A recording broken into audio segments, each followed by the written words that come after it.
I thought graduation would be my moment. The name Lila Anderson echoed through the speakers. Applause, lights. I walked the stage, searching the crowd. Then I saw him, my father, standing proudly at the edge. My heart leapt. But he walked past me and hugged my sister instead. Right there, in front of thousands. Silence swept the stadium like a storm. People looked around. Cameras flashed. My diploma shook in my hands. That hug was never meant for me. And in that single moment, the truth I'd buried for 21 years screamed louder than any applause ever could. When I was 7, I won my first academic award. I still remember the certificate. Bright orange paper, my name printed in gold, and the principal's signature scribbled in the corner. I was supposed to read a short thank you speech.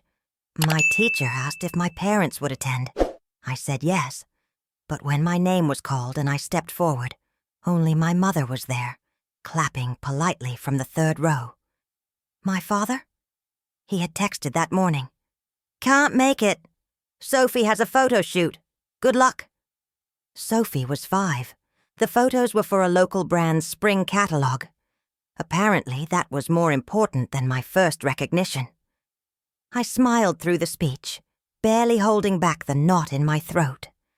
Afterward, my teacher hugged me and said, "Your dad must be so proud." I nodded, lied. At 15, I asked to host a small birthday party at home. Just a few friends, pizza, maybe a movie. Mom said yes, and I decorated the living room with balloons and cheap streamers from the dollar store. When the guests arrived, I realized something felt off. Every girl that walked in smiled awkwardly and said, "Hi, I'm Sophie's friend." Even the cake had "Happy Birthday, Sophie and Lila," written in pink frosting. I hadn't agreed to a shared birthday, but apparently Sophie had asked, and Dad said yes. I spent the night quietly watching from the couch while she opened presents and posed for pictures. One of her friends even asked me, "Are you the babysitter?" There was never yelling, never outright rejection, just subtle replacement, quiet neglect. It didn't come in punches, it came in absence, in forgotten school projects, in empty chairs at awards night, in the way Dad's eyes lit up when Sophie walked into a room, and barely flickered when I did. I once tested it.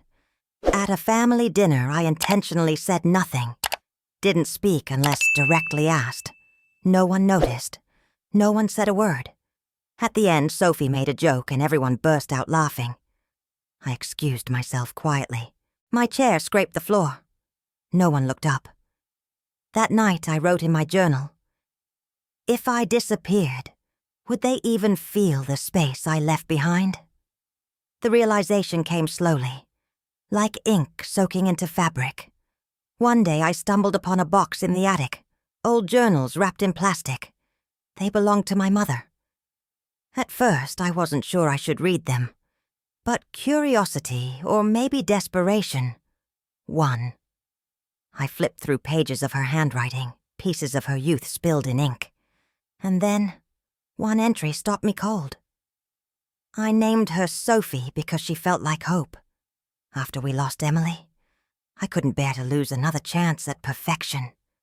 Emily, a name I'd never heard in our household, a name erased. My hands trembled. I kept reading. "Lila is kind, so kind. But Richard sees too much of himself in her, his fears, his failures. He thinks she won't survive the world. He thinks she's weak. I don't know how to protect her when he's already decided she's a shadow." My breath caught in my throat. I wasn't the disappointment. I was the reflection of his own broken pieces. A few weeks later, I overheard Dad talking to a colleague on the phone. I wasn't eavesdropping. I was walking past his office door when he said it. "Sophie's our golden ticket. I've invested too much in her image. Lila's she's not brandable, you know. She's too emotional. She questions everything. That doesn't sell well." I froze. Brandable? I wasn't his daughter. I was a glitch in his family product. That night, I asked Mom if she ever noticed how differently he treated us. She hesitated for a moment, then looked away. "He's always seen things his way," she said. "He lost someone once. Maybe he's just afraid." "You mean Emily?" I whispered. Her eyes widened. She nodded slowly. Emily was perfect in his eyes. When she died, a part of him did too. And Sophie. She became his second chance, his version of saving what he lost. "And me?" My voice cracked. "You remind him of what he couldn't fix." The silence between us stretched thin. I wanted her to say more, to tell me I was wrong, that I wasn't invisible. But she didn't. Maybe she couldn't. Maybe deep down she was just like me, once the child no one chose. It started as a whisper in the dark, an anonymous blog post, typed late at night with trembling fingers and no expectations. I called it The Shadow Girl, a name that felt more honest than my own. I didn't write to be heard. I wrote because I had nowhere else to put the pain. The first entry was simple. When your father hugs your sister on stage and walks past you like you're part of the decoration, you stop wondering if you're enough. You start wondering if you exist. I thought maybe 10 people would read it, but by the end of the week, there were hundreds. By the end of the month, thousands. Each post peeled back another layer. Childhood memories, family dinners, the birthday that wasn't mine. I never mentioned names, never gave details. Just truth, wrapped in metaphor and pain. And somehow, people understood. They wrote comments like, "This is my life too," and "I thought I was the only one." We were all invisible daughters, whispering to each other from the shadows. Then one post went viral. It was titled, "I don't hate them. I just hate being invisible." That line spread like wildfire. Celebrities reposted it. Psychology pages dissected it. A talk show even quoted it. And all the while I kept writing, kept watching the world finally echo something I'd screamed in silence for years. Still, none of it reached my father. 32 emails. I counted. Some short, some long. Some begging for his attention. Some pretending not to care.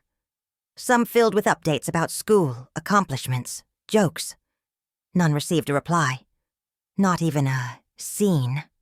Not even a typo. So I stopped. I didn't write the 33rd, and he didn't notice.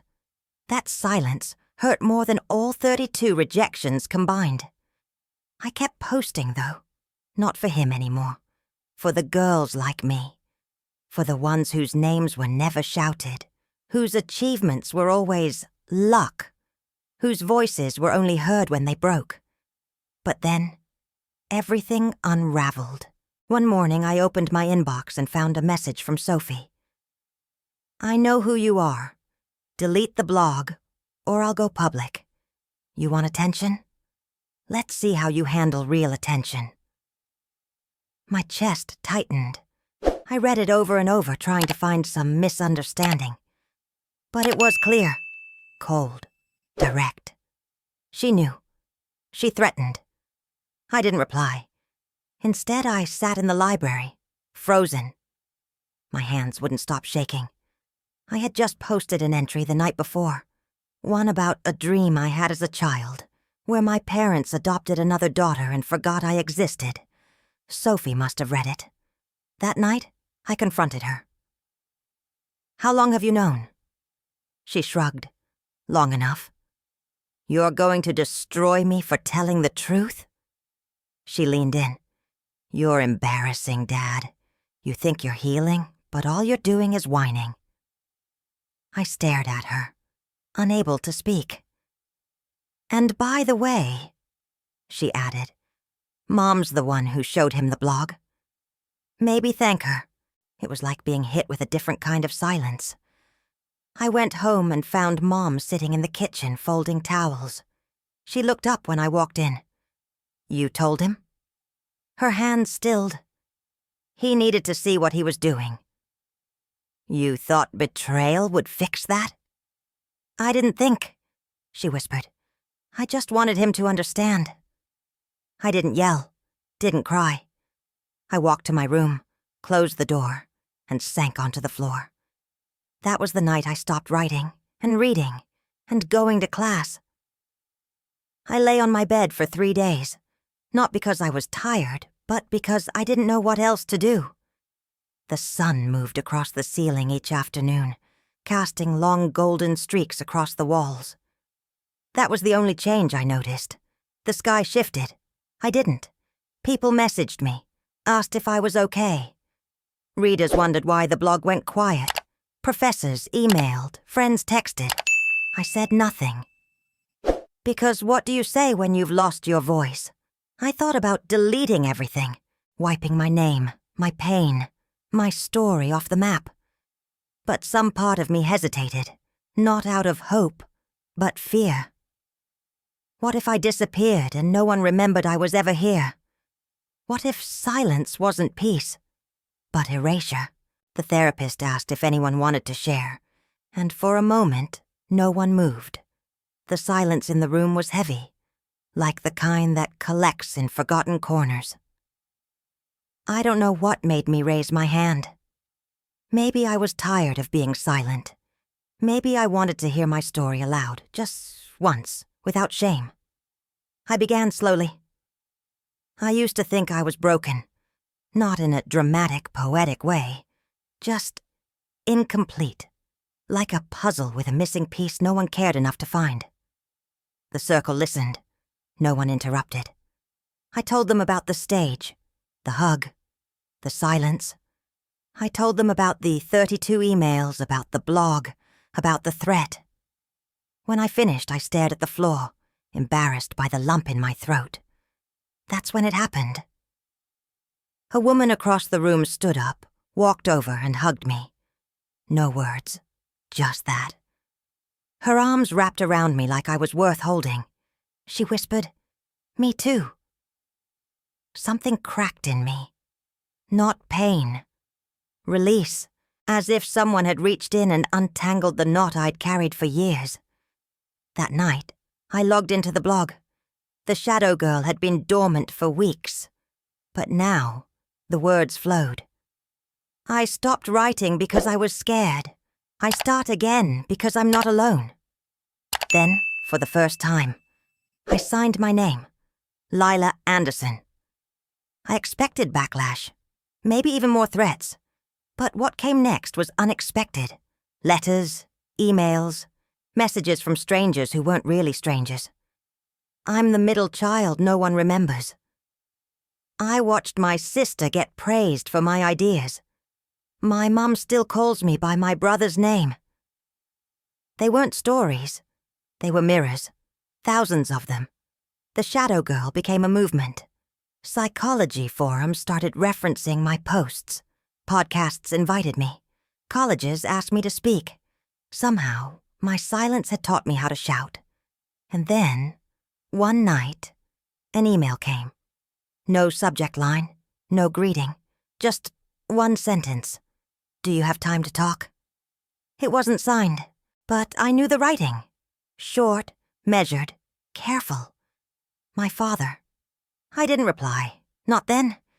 Instead, I poured myself into something bigger, a dream I didn't know I had. We called it the Echo Room, a space, virtual and physical, for those who felt forgotten, a place where invisible voices could leave their mark. We held story circles, hosted anonymous submissions, even ran workshops on healing from family neglect. People came. Not just kids, grown adults, grandparents, teachers, social workers. And in every session, someone cried because they'd never been told, "You matter." At one event, I met him, Elias. He was leading a grief session, soft-spoken, kind eyes, carried sadness like it was a second skin. He told me later he'd been raised by his grandmother. "My parents dropped me off when I was 4, he said, like it was an address. They picked up my sister, not me. We understood each other without needing to explain. One night, after a long session, we were in my kitchen washing dishes. I dropped a glass and it didn't break, just bounced once before landing safely. We both laughed, really laughed. He looked at me, water dripping from his hands, and said, "You're light. I thought you were shadow, but you're light." I didn't know what to say, so I smiled. That night, for the first time in years, I slept without dreaming of being ignored. Things didn't fix themselves overnight. Healing isn't a straight line. It's a spiral. Sometimes you think you've reached the top, only to fall back into old ache. But I kept showing up, until one day I saw her, Sophie. She slipped into the back of a community circle, hood up, sunglasses on. Like she thought hiding would keep her safe. She didn't speak. She didn't cry. She just sat, listened. And when the session ended, she left. No words, no confrontation, just presence. I watched her walk away and wondered, for the first time, if maybe she was never the villain I thought. Maybe she too had lived in a different kind of shadow. The email was short, professional, almost sterile. "Dear Lila, we'd love to invite you to appear on our upcoming episode of Family First, alongside your father and sister to discuss recent events and offer clarity to the public. We believe this could be a meaningful moment for reconciliation. Let us know your thoughts. Warm regards, the production team." At first I laughed, then I felt sick. Reconciliation. They wanted me to sit under studio lights and pretend the damage could be polished into a lesson? I nearly deleted the email, but something stopped me. Not spite, not revenge, clarity. For years I'd spoken in metaphors, behind usernames, through symbols. Maybe it was time to say the thing plainly, directly, with no one to intercept or twist my meaning. I said yes. The studio was colder than I expected, the kind of cold that clings to your bones, no matter how many jackets you wear. Sophie was already there when I arrived, legs crossed, scrolling through her phone. Her hair was perfectly styled, her makeup immaculate. She didn't look up. My father entered last, flanked by a PR rep and a producer. His eyes landed on me, but they didn't linger. Just a flicker, like he was checking a box. We were seated in a wide semicircle on the stage. Cameras positioned at flattering angles. A host with a sympathetic smile welcomed us and launched into the intro. Tonight we bring you a story that's taken the internet by storm. The tale of the Shadow Girl, known now as Lila Anderson. She's here with her father, Richard Anderson, and her sister, Sophie, to talk about family, pain, and what comes next. The audience clapped. The lights were too bright. I took a breath. The host turned to me first. "Lila, you've been silent since revealing your identity. What made you agree to come here tonight?" I reached into my coat pocket and pulled out a folded letter. "I'd like to read something," I said. "It's everything I've never said." The room hushed. I unfolded the paper with trembling fingers. "Dear Dad," I began, "you taught me many things. How to walk quietly in rooms where I wasn't wanted. How to make myself smaller so others could shine. How to clap for someone else while my own hands bled." I didn't cry. My voice didn't shake. "I used to think I needed your approval to exist, that if you didn't see me, maybe I wasn't really there. But now I understand something deeper.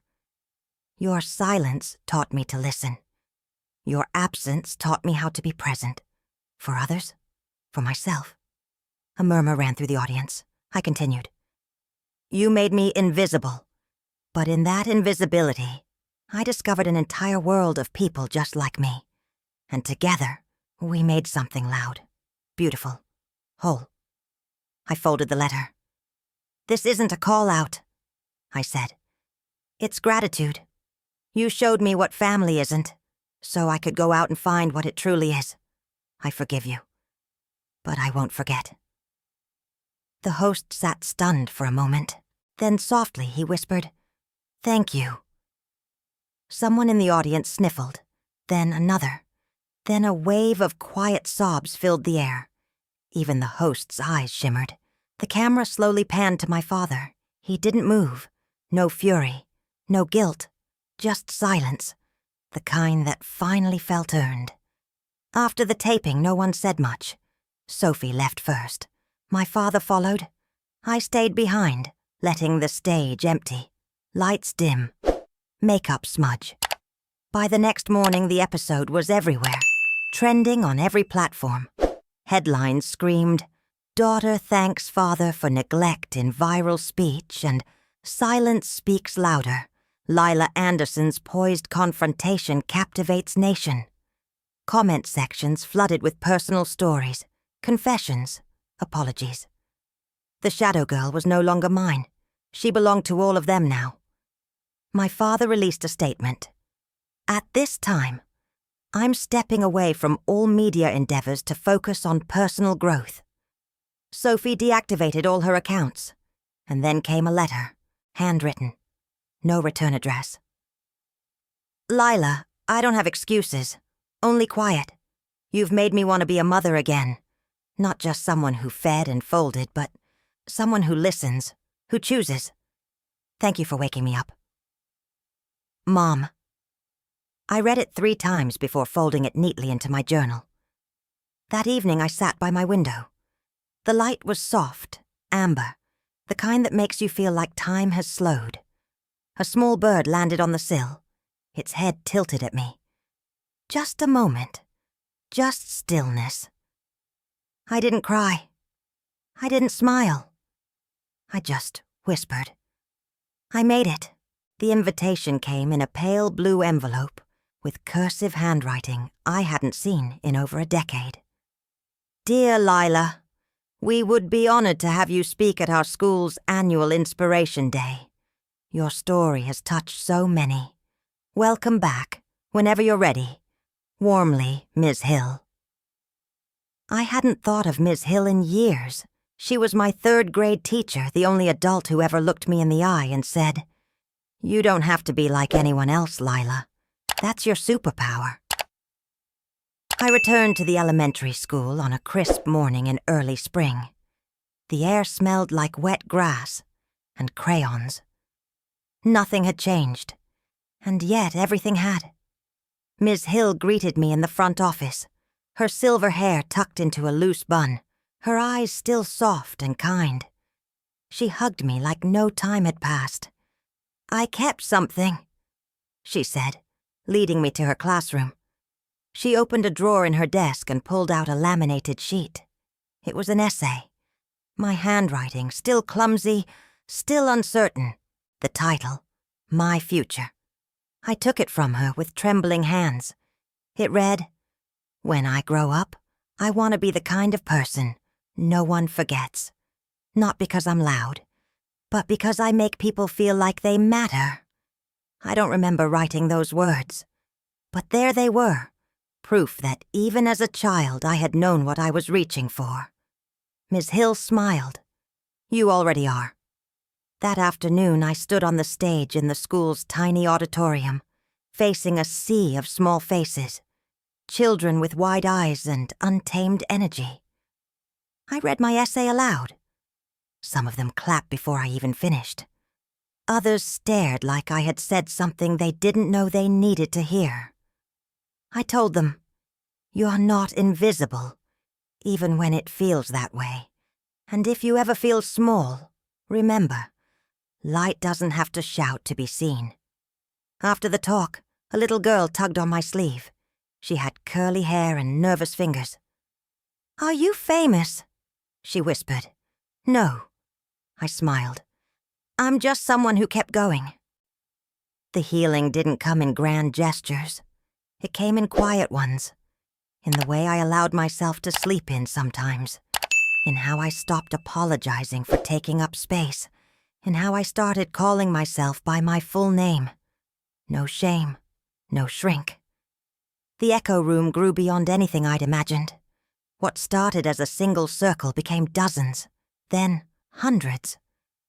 We opened satellite chapters in major cities, each space unique, but all holding the same purpose: to give the forgotten a voice. People brought their stories like offerings. Some cried, some screamed, some just sat in silence. All were seen. I began training facilitators, hosting retreats, speaking internationally. One day, a publisher reached out. They wanted a book, not a memoir, but a movement. I wrote it in hotel rooms, in airports, in the early hours of morning. It was called Unseen, Unbroken. 18 languages. Bestseller in 5 countries. Schools used it. Therapists recommended it. People wrote to me saying it changed how they viewed parenting, leadership, love. One night, as I signed copies at a bookstore in Seattle, a familiar face walked up. Sophie. She wore a volunteer badge with the Echo Room logo. No makeup, just herself. We didn't hug. We didn't need to. I wanted to help, she said. And she did. Quietly. Consistently. She showed up to every session. She refilled chairs, made tea, swept floors. Never once tried to take credit. That was her way of saying sorry. And maybe mine of accepting it. Months later, a letter arrived at our main office. No envelope, just a postcard. On the front was a black and white photo of a lighthouse. On the back it read, "It may be late, but today, I see you, Dad."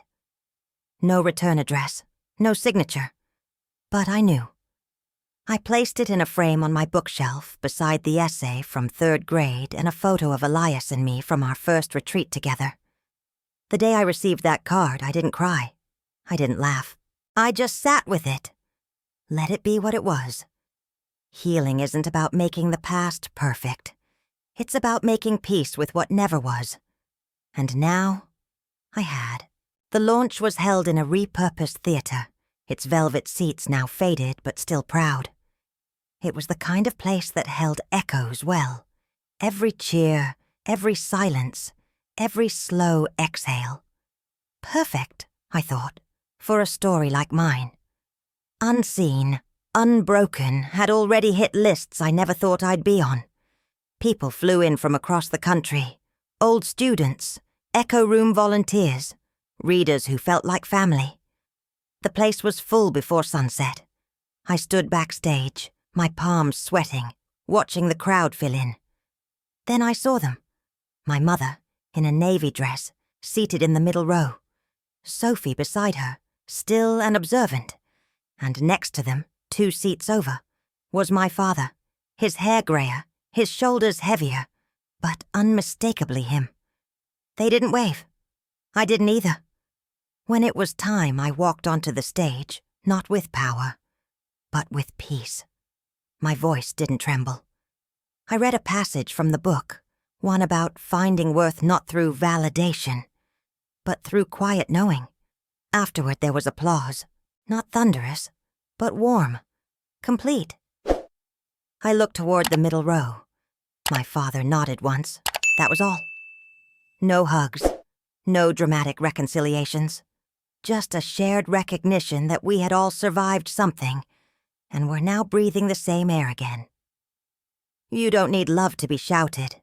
Sometimes it's enough that it's seen. Later that night, as I sat in the dressing room sipping lukewarm tea, I thought of all the things we never said, and how, somehow, we had still moved forward. Forgiveness, I realized, didn't require a reopened door. Sometimes just removing the lock was enough. You can forgive someone without letting them back in, and that can still be healing. The next few years passed in waves. I was appointed as an advisor to the Congressional Committee on youth mental health, specifically on the impact of intra-family trauma. I never expected politics to feel personal, but sitting in that room, advocating for the invisible kids, it did. We pushed for new training for school counselors, better support systems for children living in silent dysfunction. I wasn't there to blame. I was there to build. Unseen, unbroken, became part of university reading lists in psychology and sociology courses. It wasn't just a story. It was a case study, a framework, a lifeline. One day, in a pile of reader mail, there was a letter written in slanted handwriting. Dear Ms. Anderson, I'm 16. I read your book after my sister told my parents I didn't deserve to eat dinner because I wasn't smart like her. They agreed. I thought about ending things that night, but I read your chapter called The Light in the Window, and I stayed. I want to be someone who holds light for others, like you did for me. Thank you for keeping me alive. M. I sat with that letter for a long time, not crying, just present. I pinned it to the wall of my office, next to the essay from 3rd grade, and the postcard from my father. Eventually, we moved the Echo Room into a permanent building, a refurbished library with glass walls and open ceilings. We called it the House of Return, a place for those who had drifted from their own voices to come back. On the first day we opened, I picked up a piece of chalk and walked to the wall behind the reception desk. I wrote, I am no longer the shadow. I am the one who makes light. Then I stepped back and smiled. The past was still there, etched into me, but it didn't steer me anymore. It informed me, strengthened me, gave me the language to tell others, you are not too much, you are not too soft, you are not too late. On quiet mornings, I still visit that theater. Not as a speaker, not as a guest, just a woman in the back row, watching someone else's voice rise into the rafters. And every now and then, a little girl with big eyes will turn, catch my gaze, and wave like she knows me. I always wave back.